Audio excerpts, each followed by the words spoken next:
তো দেখো বন্ধুরা, আবার একটা নতুন রেসিপি দিয়ে তোমাদের মাঝে চলে এলাম। আর দেখো পাঁচফোড়ন, আর এটাকে এখানেও পাঁচফোড়ন, এখানে একটা শুকনো লঙ্কা ফোড়ন দিলাম। তো দেখতে পাচ্ছি এখানে, আর এখানে দেখো টমেটো, ডিম, আলু কাটা আছে দিয়ে দেবো। এখানে দেখো তেল লঙ্কা দেওয়া আছে, আমরা দিয়ে দিলাম। দেখতে পাচ্ছি এটাকে পরিমাণ মতো নুন একটু দিয়ে দিলাম। এখানে কিন্তু পরিমাণ মতো নুন দেবো। এখানে পরিমাণ মতো হলুদ দেবো, এখানে দেবো। এবার নিয়ে নাড়াচাড়া করে দেবো।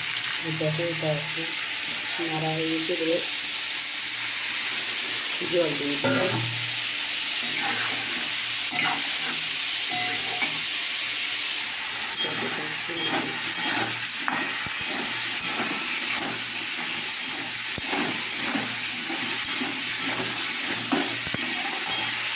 তো দেখতে পাচ্ছি জল দিয়েছি, ফুটতে শুরু করে দিয়েছি।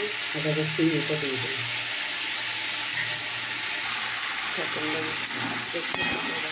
হয়ে গেছে, এবার আমি জল ঢেলে দিলাম।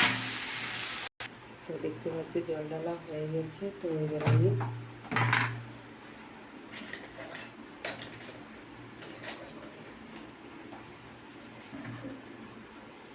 একটু জিরে গুঁড়ো দিয়ে দিলাম, আর এদিকে একটু লঙ্কার গুঁড়ো দিয়ে দিলাম, আর একটু জিরে গুঁড়ো দিয়ে দিলাম। এবারে তরকারিতে চাপা দিয়ে দিলাম। তো দেখো আমার টকটা হয়ে গেছে, আমরা দেখতে পাচ্ছ হয়ে গেছে। তো দেখো এখানে তরকারি হচ্ছে, সেদ্ধ হয়নি। তো দেখো বন্ধুরা, আমার এই রেসিপিটা কিন্তু হয়ে গেছে, দেখতে পাচ্ছ সম্পূর্ণ হয়ে গেছে।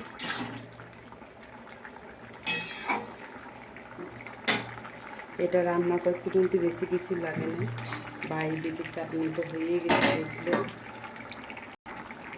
রান্না করতে বেশি কিছু লাগেনি, একটু পাঁচফোড়ন আর তেল দেওয়া হয়েছে, দিয়ে টমেটো, বরবটি, ডিম, আলু ডাবডা করে কেটে একটু নাড়াচাড়া করে নিয়েছি নুন হলুদ দিয়ে।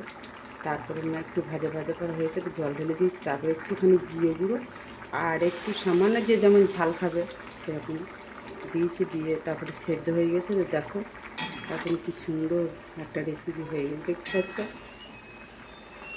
দেখলেই মনে হচ্ছে খাই খাই, বলো।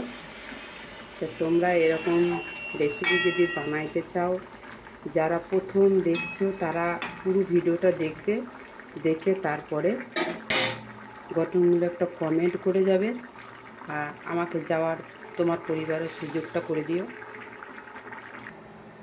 তো গঠনমূলক কমেন্ট রেখে যেও তোমার পরিবার থেকে ঘুরিয়ে, আর পারলে সাবস্ক্রাইব করে পাশে থেকো বন্ধুরা। অবশ্যই তোমার পরিবারে যুক্ত হব, নতুন নতুন ভিডিও তোমাদের সামনে তুলে ধরবো। তবে হ্যাঁ, বেশিরভাগ আমি নিরামিষটাই তুলে ধরি। তো তোমাদের ভিডিওগুলো কেমন লাগে অবশ্যই কমেন্ট করে জানিও।